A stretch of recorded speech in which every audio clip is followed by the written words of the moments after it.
Good afternoon. Thanks to our in-person and our virtual audience for being here today. I'm Dr. Stacie Pettyjohn, the Director of the Defense Program at the Center for a New American Security.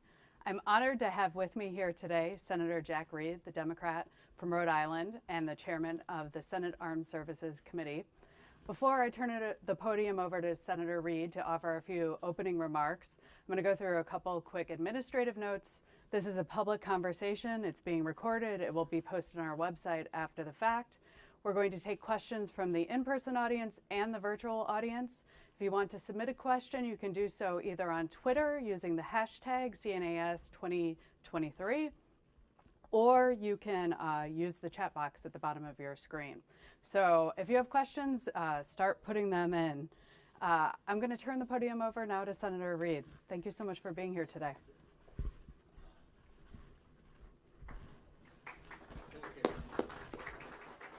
Thank you, Stacie, very much for that kind introduction, but also for your role here and all of the CNAS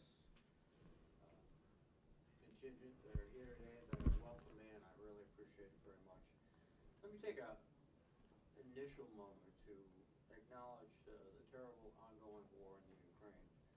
The Ukrainians have fought with incredible courage and great skill for more than a year to repel Russians' vicious assault.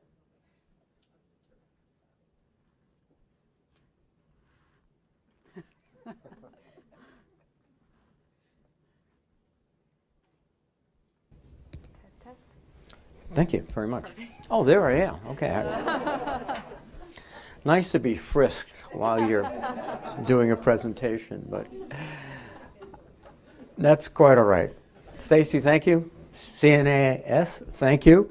And I want to return to my initial thought, which is the recognition of the incredible sacrifice and suffering of the Ukrainian people, their courage. They are defending the same values and freedoms that we stand for.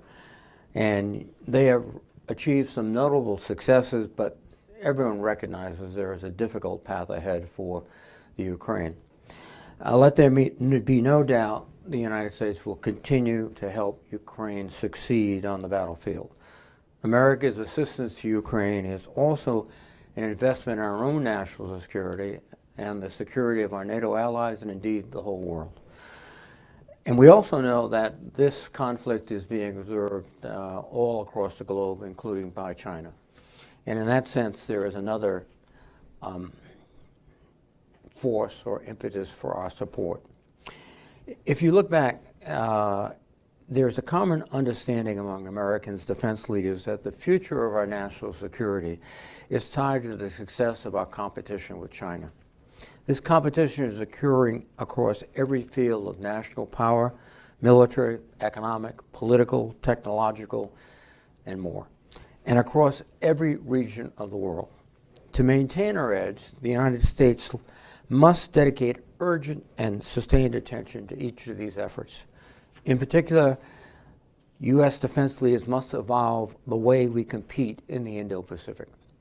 The Department of Defense has long built its comprehensive mindset around the idea of winning in an armed conflict and deterring China through military dominance. And this is no longer enough. The game has changed, and our capacity for outright victory through military strength should not be our only measure of success. The Defense Department needs to better understand how China is competing, developing new tools for competition with the Chinese, and integrate our activities with those of our allies and partners. To understand China's way of competing, we need to look at its objectives. For several decades, the People's Liberation Army has studied the United States' way of war and focused its efforts on countering our advantages. China has invested in offsetting technologies like anti-access and aerial denial systems, artificial intelligence, hypersonics, and of course, increasing their nuclear weapons. Further, the PRC has leveraged a combination of military and civil power against its neighbors, including statecraft, economic tools, coercion, and deception. Beijing has found ways to compete just below the threshold of armed conflict with the United States or with our allies. As the Defense Department's new Joint Concept for Competing puts it, China seeks to win without fighting. The strategy warns that if we do not adapt our approach to compete more effectively, the United States risks ceding strategic influence, advantage, and leverage while preparing for a war that never occurs. Indeed, the document warns that the U.S. could lose without fighting. Just as Chinese leaders have studied our way of war, we need to study theirs. The Defense Department, as well as the United States defense industry and interagencies, should develop asymmetric capabilities of our own. The Joint Concept for Competing provides a valuable framework for approaching this challenge. Certainly, we will continue to prepare our military to be ready to fight and win in an armed conflict if needed. But we must recognize that a war with China could be devastating for both of our nations and the world, and winning could be a Pyrrhic victory. With that in mind, the concept asserts that strategic competition is an enduring condition to be managed, not a problem to be solved. The paradigm change should push defense leaders to pursue every available opportunity to advance our national interest, including through smart investments in infrastructure and technology. Critical to this effort will be our ability to build jointness throughout the force. I am encouraged by the Department's efforts on the Joint All-Domain Command and Control, or JADC2 concept, which would be a force multiplier in this regard. JADC2 will enable a joint force to detect, analyze, and act on information across the battle space quickly using automation, artificial intelligence, and predictive analytics. The concept will help our forces acquire targets as early as possible and rapidly deliver information to the best shooter on air, land, or sea. If we master these techniques, then we must quickly include our allies and partners in the system. Indeed, our network of allies and partners will be the decisive factor in this competition. We have seen the power of this approach in the coalition effort to support Ukraine, and it should be pursued in the Indo-Pacific as well, particularly as we strive to deter Chinese aggression against Taiwan. We are making good progress through networks like AUKUS and the Quad, with each providing valuable blueprints for future potential partnerships. There has also been momentum in a number of other relationships, including our new basing agreement with the Philippines, a remarkable transformation in Japan's defense strategy, and historic cooperation announcements between South Korea and Japan. In just a few days, South Korean President Yoon will address a joint session of Congress here in Washington as part of his state visit, just the second of President Biden's term. I hope that developments like these will provide more opportunities to engage other regional partners. Ultimately, our strategic competition with China is not just a rivalry of military or economic power, but also a competition of ideas.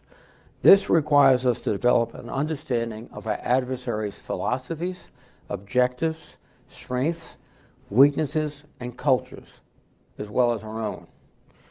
Knowing their culture and understanding our culture are challenges that affect us in every conflict we've engaged with. In fact, and many times they have been, if not decisive, certainly critically important. And again, that's where the work of the Center for New American Security is so valuable. Looking beyond the stereotypes, getting into the details of the cultural forces, the bureaucratic forces, the economic forces, the technological forces that come together and give an opponent a certain status, and certainly, hopefully, give the United States an even more credible and even more decisive advantage. Thank you again for CNAS for hosting this conversation, and I look forward to your questions. Thank you.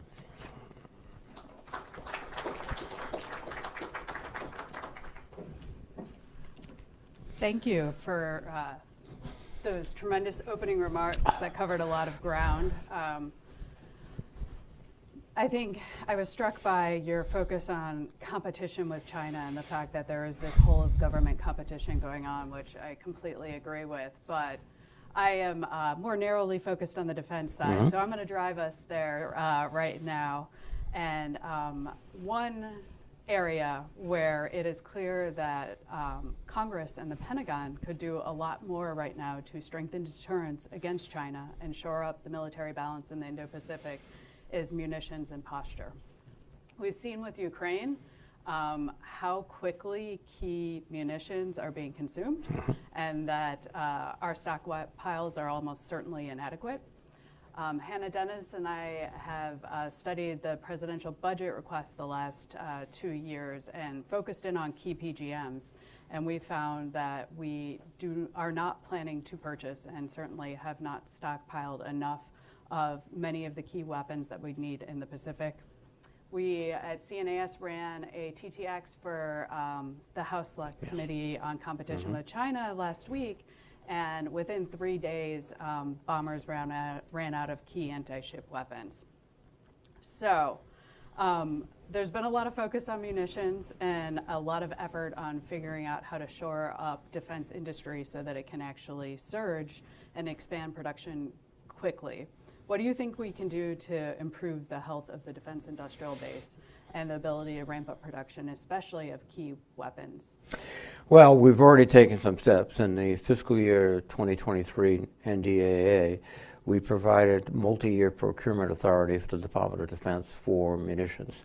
So that gives or sends a signal to the industry that we're in it for the long term, that they can be confident of having a demand so they can adequately staff and adequately supply their industries and produce these weapon systems. That's one of the key factors. And again, we're looking very, very closely during this NDA at what other steps we can take to enhance the munitions infrastructure in the United States, the industrial base, in fact, the entire defense industrial base. Just one some footnote is that, beginning decades ago, we developed the air-land battle. And that proved to be a very short-term effort because of precision weapons, because of our ability to overwhelm and control the skies. And as a result, I think the concept was, well, we didn't need that elaborate defense industrial base with munitions because these are very swift victories.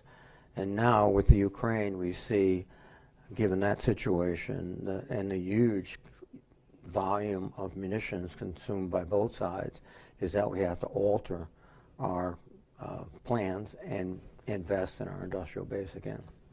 Absolutely. My colleague Andrew Metrick is writing about the illusions of short war and sort of the perhaps inappropriate lessons that were drawn from the first Gulf War in particular, and why we need to be thinking about protracted conflict and competition with countries like China. I want to push you on the multi-year procurement. I think this is a wonderful initiative, and authorizers seem to be very much in support of it. But it really comes down to, will appropriators actually provide the resources for the multi-year procurement contracts and the large lot production idea that DoD has put forward? Do you think? I have a foot in both camps.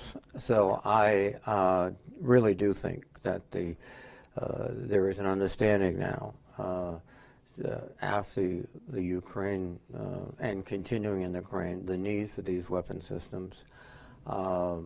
And I think there will be the support throughout the Congress, and I think on a bipartisan basis also, to rehabilitate, reinvigorate our industrial base for military procurement. It makes quite a bit of sense. Good. That's reassuring. I'm glad to hear that, because Hannah and I argue in our report that multi-year procurement contracts shouldn't be seen really as cost-saving measures. They're all about the strategic effect on our defense industry. I think 20 years ago, looking at a potential opponent would say, oh, they have sophisticated aircraft, precision missiles, they can move anywhere. We can't resist them in the sky. They will overwhelm us. Now they're saying, given the constraints, it'll get down to siege warfare almost, like World War I, and you need a lot of ammunition and a lot of other weapon systems. At the same time that we need these near-term capabilities, we are obviously trying to develop these advanced technologies and tap into the commercial sector with entities like the Defense Innovation Unit and others. And there are trade-offs because the Pentagon and the Biden administration are arguing that they need the ability to retire some of the less relevant weapons that we have today in order to use those resources to invest in the new capabilities. Do you think that this is a good approach and that Congress is going to support the continued reallocation of money towards really advanced future technologies? Well, I don't think we have a choice. I mean, again, we have to build up technology that not only competes with but surpasses our opponents. That's a significant aspect of deterrence. If the other folks believe that we can take them out and we have much better equipment, then that's critical. So there's not really the way to ignore that. And yes, we have to make within the Department of Defense critical decisions about not only what new systems to invest in, but what systems are not particularly capable to engage in this new type of warfare. You know, we've had, over the last several years, we've been looking closely at the LCS, for example, Littoral Combat Ship. I'm old enough to remember when Admiral Zabrowski, who was the sort of the genius behind it, and he was quite a bright man and former president of the Naval War College, came down, and that was a time we were thinking about brown water navies, going after terrorists in the Philippines or in islands or et cetera. And for that moment, the concept was good. Unfortunately, the modularity they tried to build in was never quite successful. But that's an example of a system now that is probably not going to be as relevant to a fight against China on the blue water as it was intended to when it was created. And so we have to make those difficult decisions. That's definitely, the shifting geopolitical and threat landscape is one that has, you know, I think thrown some of our procurement strategies for a loop, especially when they have such long timelines that to come to maturation. My other favorite topic is posture, and you had mentioned some of the great developments that we've seen, successes from the Biden administration in terms of the Philippines and the new EDECA sites, a bunch of initiatives with Japan to expand access and sort of modernize the Marine Corps presence on Okinawa by turning it into a Marine Littoral Regiment, with Australia as well.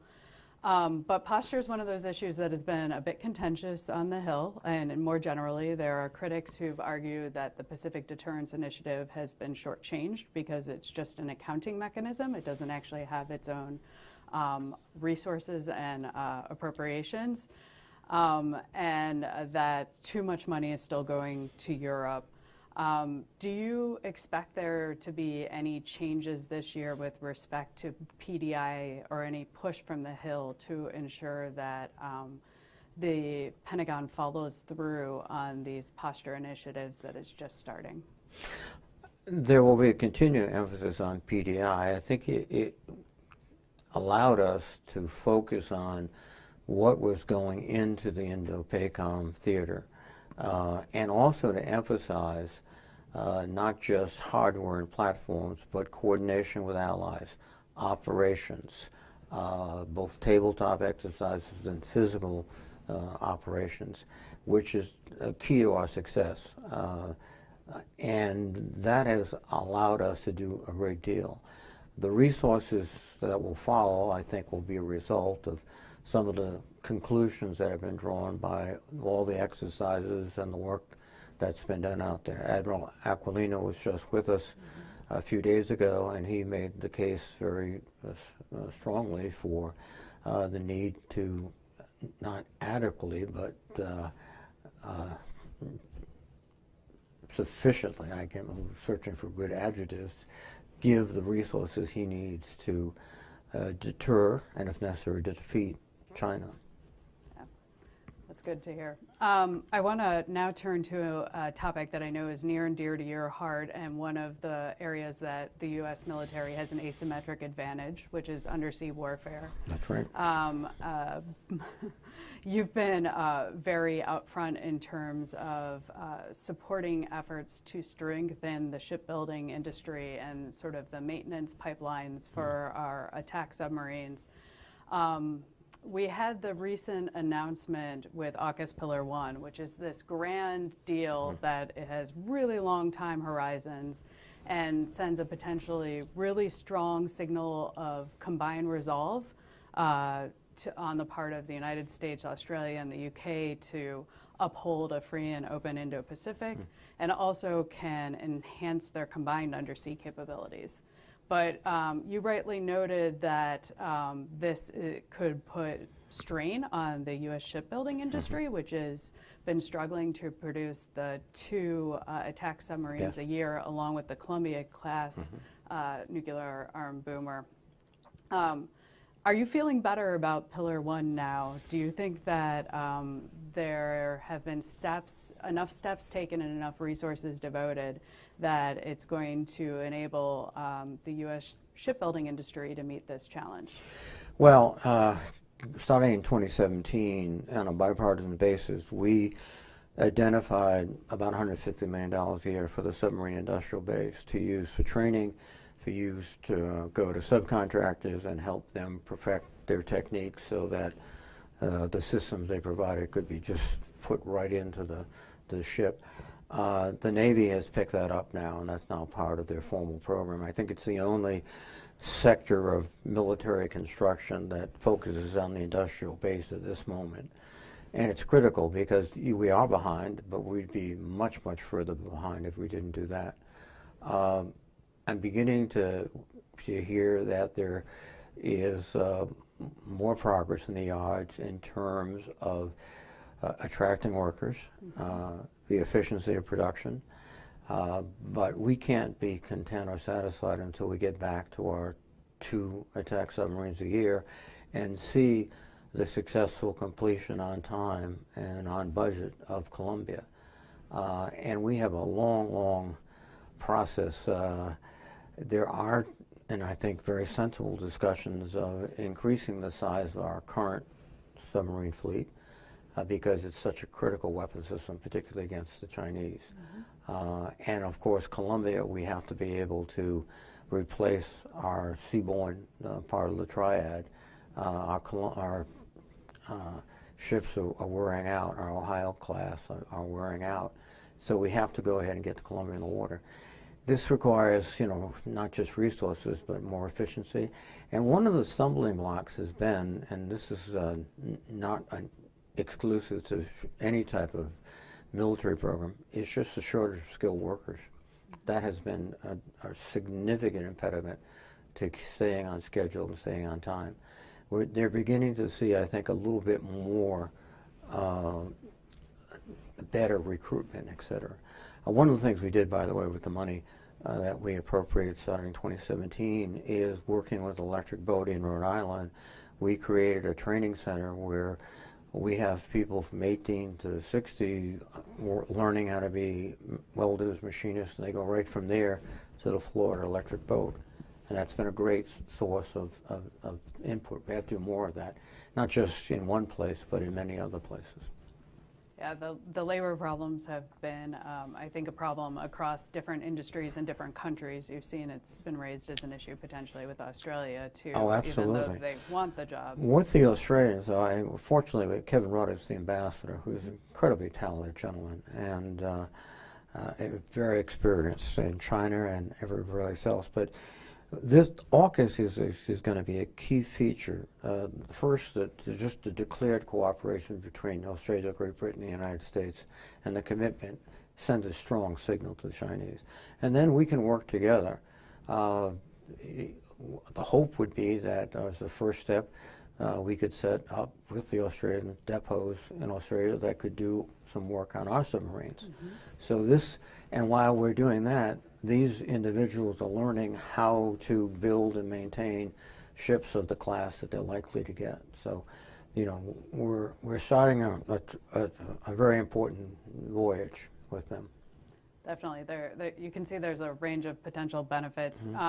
Since we're talking about the Australians and allies and partners, and that was something that you emphasized in your remarks as well as being really critical to prevailing in this competition, couldn't agree more. Becca Wasser and I have written about how the department should operationalize integrated deterrence with allies and partners, and a lot of the barriers that exist to actually realizing this vision, whether it's in joint all-domain command and control, bringing them in as a part of that so we can continue to operate as a coalition in the future, or on the technology sharing side, which is critical to Pillar 2 of AUKUS. And one of the impediments that keeps coming up is ITAR and export controls. Do you see any movement to potentially try to reform ITAR so that we can ensure that Pillar 2 of AUKUS and other efforts with allies and partners succeed? I think we have to do that. Let me recognize that obviously that's the jurisdiction of the Foreign Relations Committee primarily. But there's two aspects. One's ITAR and one is foreign military sales. We have to get both into a position where we don't compromise our security and you know, the security of our weapon systems, but that we're able to more efficiently, effectively deliver systems to our allies and to those who want to be our allies. One of the things that the Chinese do, and when you speak to COCOM commanders, they'll tell you they're able to deliver equipment which is not as good as ours, but they can do it in a very short period of time. And that gives them a step into the doorway, if you will. And we want to be able, I think, to counter that by providing equipment on a much more dependable and rapid basis.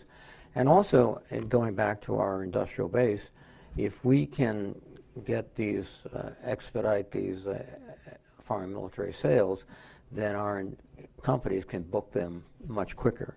So when they look at their potential demand, it's very satisfactory in terms of maintaining labor, expanding, doing the things they have to do. That'll help us as well as our allies. That's a great point. Right now, we often say that, you know, they should rely on foreign military sales, but they're really uncertain when they'll actually be approved and be able to go through. So it's hard to run a business with hope as your strategy. Yeah, you can.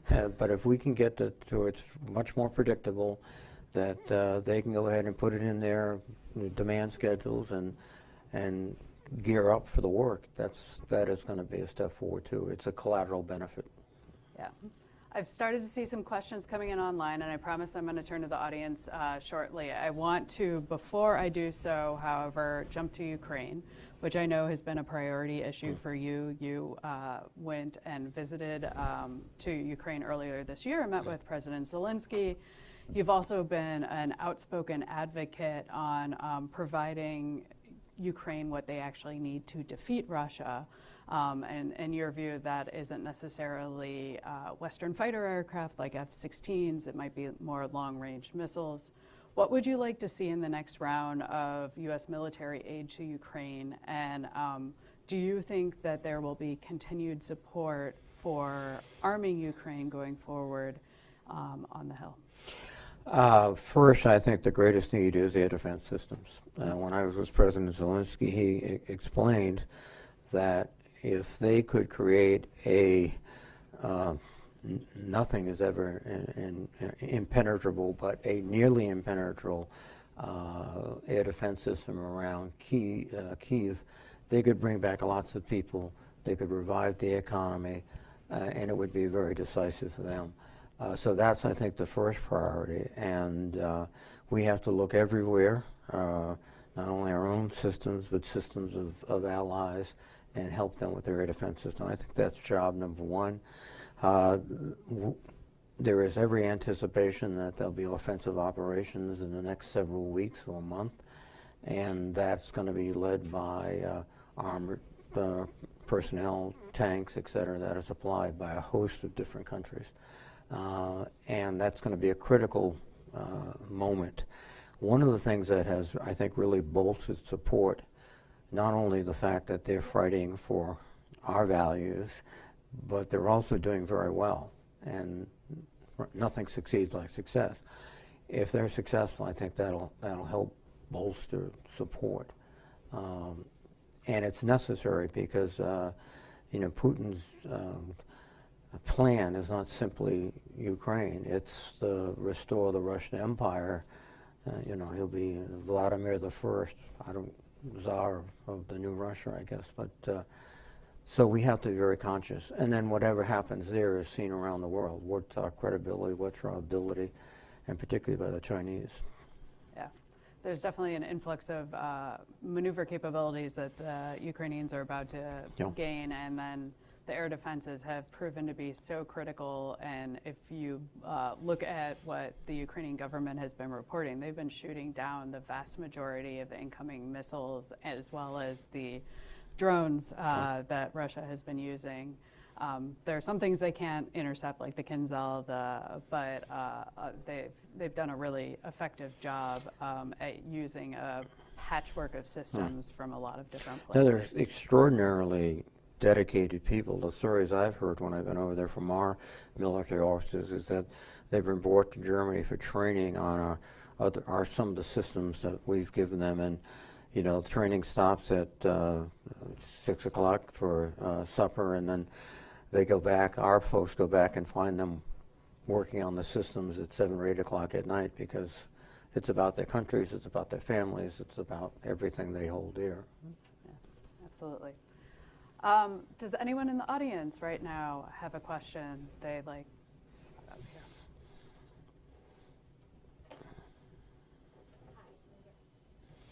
I had the same problem. Hi, Senator. Ashley Roki with Breaking Defense. I wanted to ask you about the hold on nominees right now before your committee. Can you hear me? I wanted to ask about the hold on nominations right now. You now have an Army Secretary or Army Chief of Staff nominee before you. You're going to have the other services and then the Joint Staff coming. Where do things stand right now? Has there been any movement? And how do you sort of see this playing out over the next couple of weeks and months? Yeah, I think this is a very serious and intrusion of politics into what should be a professional military decision. It's virtually unprecedented, and it's going to eventually harm the military. Right now we have the nominee for the commander of the 7th Fleet in the Pacific and the 5th Fleet in CENTCOM. We have our representatives in NATO. These are professional officers who, after 30 years of dedicated service, multiple tours and combat, etc., are being told, you're hostages for a political issue. That should not be. And it sets a very, very dangerous precedent, because there's only really one rule in the United States Senate. What goes around comes around. So if there is a situation in the future where someone has a social policy, they disagree, free health care for all, etc., well, if this succeeds, I'll just pull the plug on general officers. And this will be a cumulative effect. For the next few months, the department will manage because the commanders in place will stay in place. But at some point, you reach a juncture where they can't do that. They have commitments outside. Their nominal successor says, I'm not waiting anymore. I have a job offer outside. I'm leaving. And that will be a very corrosive effect on the military. And again, the combination of the disruption of leadership and the politicization of military professionals is something that we can't abide. And we've got to get off this and get people confirmed, and then if we're dealing with an issue of policy, deal with as it should be, by a vote on policy. I will take another question in the audience, but first from the virtual audience, Jalen is asking about a domain we haven't spoken about thus far. How critical of a role will space play in any future conflict with China? Do you believe that the Space Force and Space Command are moving fast enough? I think space will be absolutely critical. You know, in some respects, the next fight will be in the spectrum, and a lot of our spectrum runs through satellites. Again, I think it's an absolutely critical aspect. Space Command, I think, is evolving very effectively. They're talented, they're attracting very sophisticated professionals, they're developing their relationships with other departments and other services, and the whole point is to have this uninterrupted connectivity by communication. And space plays a huge, huge role in that. So that is the domain that we will prevail in, but it will take additional resources and also additional efforts on behalf of our Space Command. Yeah, it's an interesting space, literally, pun intended, in terms of having stood up a new command and a new service, which is a pretty rare event. My colleague Hannah Dennis is looking at what sort of culture the Space Force is trying to create and what implications that has for its behavior going forward. Roxana? Hi, Senator. Hi, Roxana. How are you? I'm good. How are you? Change of scenery. Wanted to ask you a little bit how the wrangling over the debt limit, the whole debate over the debt limit, and the House bill that obviously cuts discretionary spending to 2022 levels is going to affect the defense bill and the defense top line, and what you see coming down the line, whether we're going to be stuck in a continuing resolution, everything you've talked about, the multi-years, anything that needs to be funded. What's your assessment of how this might play out? Well, first of all, the worst option the Defense Department can face is a continuing resolution. And that has been strenuously voiced to us by every commander that's come before the panel. That would be extraordinarily detrimental to everything we've talked about. How do we prepare for China? How do we integrate new technologies? How do we build up our industrial base? So that's just point one. Point two, we are working, as we always have, collectively with our Republican colleagues on a National Defense Authorization Bill, which would include a top line. That's going to be negotiated. I think the President sent up a bill that is a 3.2% overall increase. There are many folks that want to go higher. We've seen an unfunded priorities list of about $17 billion. So there's some flexibility, I would hope. In the past, you know, working with my colleague at that point, Senator Inhofe, we were able to reach a number that was satisfactory and also did not punish domestic spending. And I think one legitimate concern here is that if we're able to move the defense number up, but there is no attempt at all to fund valuable programs for non-defense, that's going to cause a tremendous controversy to be played. The other thing I think we have to realize too is, you know, if we're looking at our military longer term, basically we need dedicated young Americans who are educated, who are fit, who are committed to service. And so if you're not investing in education, if you're not investing in health care, if you're not investing in those things, we're not going to have the kind of the personnel that we need. And the technology that we're going to need comes out of institutions, of you know, technical institutions, higher learning institutions. They need investments in there. And then the ultimate question too, I served for about 12 years on active duty, is, you know, what are we all struggling for? Is it so that very, very wealthy people can be more wealthy? Or is it so that relatively poor children can go to school and have a meal at school?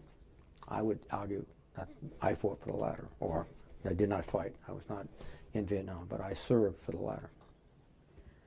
So, Senator, you just hit on a topic that Kevin has asked about, and I know is near and dear to the heart of Kate Kuzminski and her team here at CNAS, which is the services recruitment challenges, which are across the board right now, and it's recruiting the right people and then being able to retain them over the long haul, given the challenges that it presents to military spouses and families having to relocate all the time. Do you think that there are structural changes that are needed to inspire a new generation to serve? Well, just, sort of lay out the terrain. One is we only have about 200,000+ young people who are eligible either intellectually or physically. That's a rather narrow group of folks to target. And then, of course, with 3% unemployment, with the discussions we had before about it's hard to get people to work in a shipyard where they're paying very good wages. That'll also a factor. We're also seeing sort of a demographic kind of shift. Roughly, I think it's close to 80%, at least 60% of the new recruits have some close relative who's a member of the military. So it's becoming almost a family business.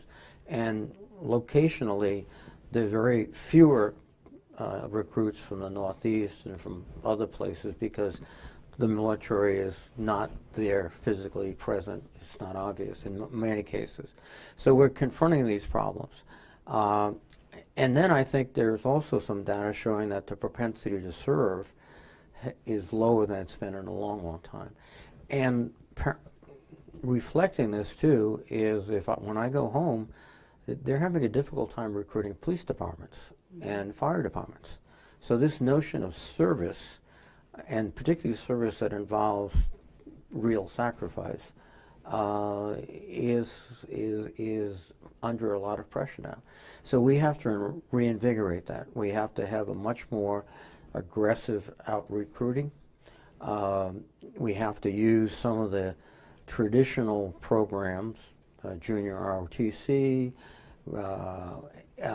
Also, I think I've sort of suggested at least looking at junior colleges as a place you could focus. But we have to be much more aggressive. The military is rolling out different campaigns to advertise, et cetera. And again, I think too, the disparagement of the military that we've seen, woke military and all that, certainly has an effect on young people saying, well, why should I go to there?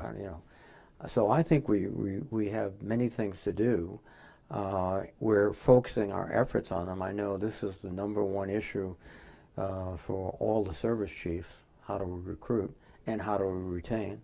And we want to work closely with them. That's another reason why we need a national defense bill, because there's going to be a lot of programs we'd have to put in there that don't exist today to help them with their recruiting issues.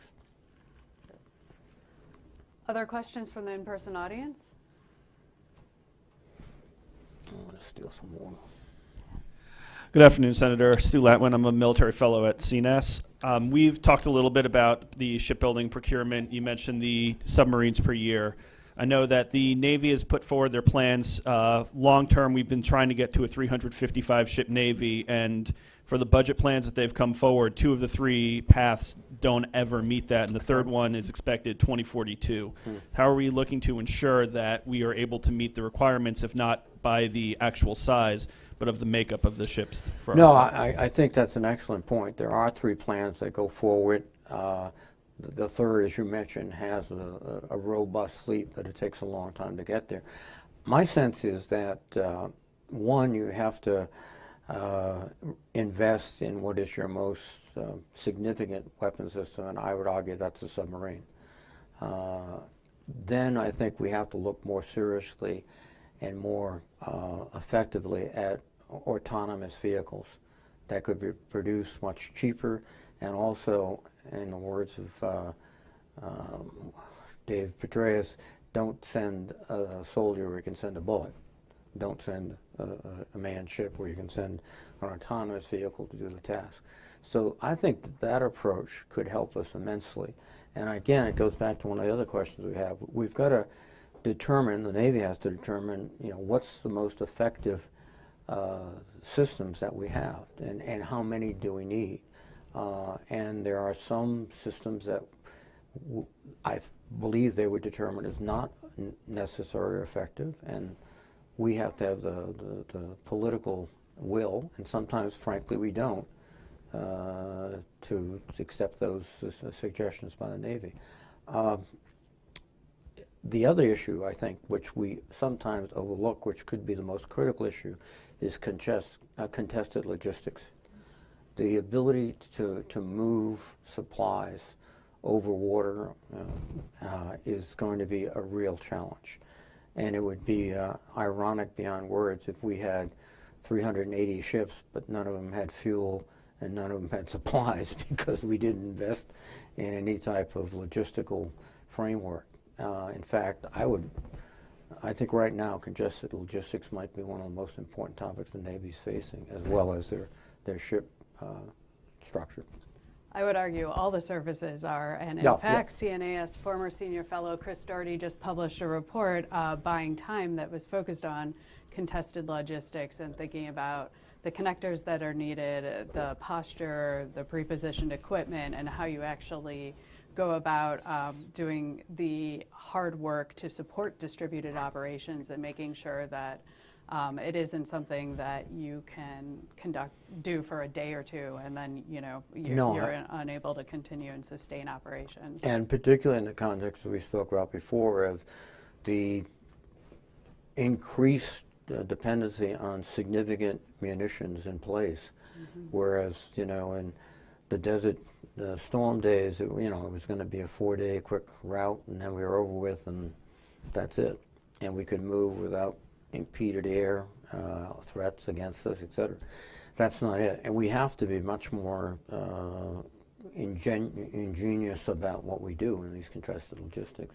And capabilities we've sort of lost, like we don't have many submarine tenders, or figuring out how to reload VLS cells underway. That would be really important to keep submarines, one of our key advantages, active in the fight. So we have a question here from Sam about Ukraine.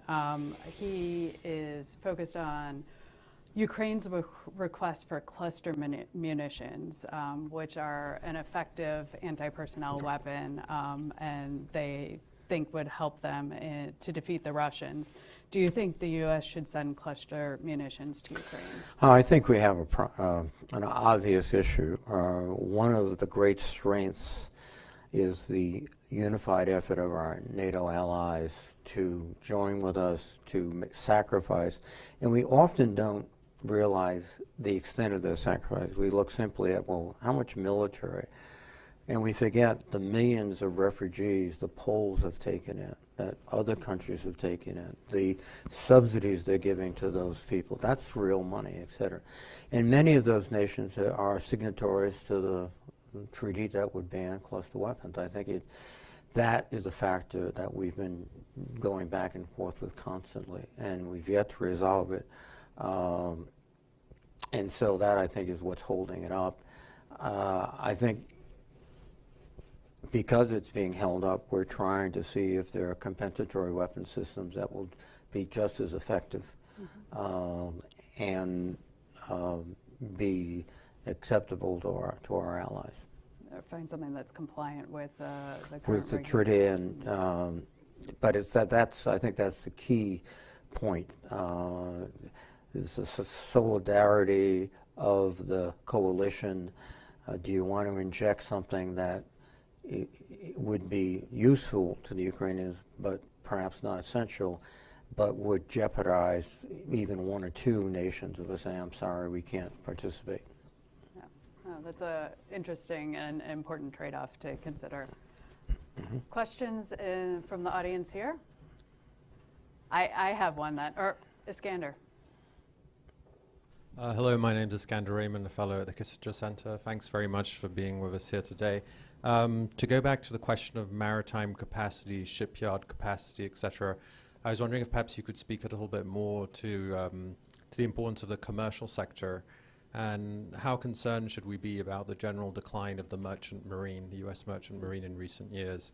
and what that means just in terms of both commercial shipyard capacity that could be made available or sea lift capacity in times of crisis?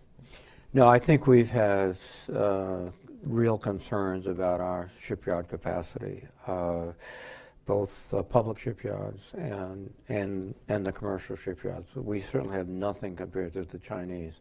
I'm told they have 16 huge shipyards which can produce ships which are easily convertible from civilian to military uses, ro-ros and things like that. We have to be concerned. We've taken tiny, tiny little steps. I recall when I served as a ranking member of the Appropriations Subcommittee for Transportation, we were able to get a program for grants to small shipyards to buy them equipment. But those shipyards typically are in the Jones Act business, ferry boats and smaller ships. We really don't have this kind of major shipyards we had in World War II where you could turn out a Liberty ship, in 2 days, in some cases 3 days, etc. That's a concern, and it goes back to this congested logistics issue of how do we move material across the ocean. We have to start thinking outside the box. I mean, we have arrangements with commercial ship owners? They're part of our maritime reserve. Do we need more of them? How do we treat vessels under foreign flags? I don't have an answer, but there are a lot more foreign flagged vessels than there are American flagged vessels. So we have to think seriously about this, and that's on our list, but we have not. I can't give you a QED underlined twice in red, and that's the answer. Cynthia? By the way, I've just exposed everything I've learned in mathematics at West Point. QED, underlined. Hi, Senator Cynthia Cook from CSIS. I want to follow up on that capacity issue.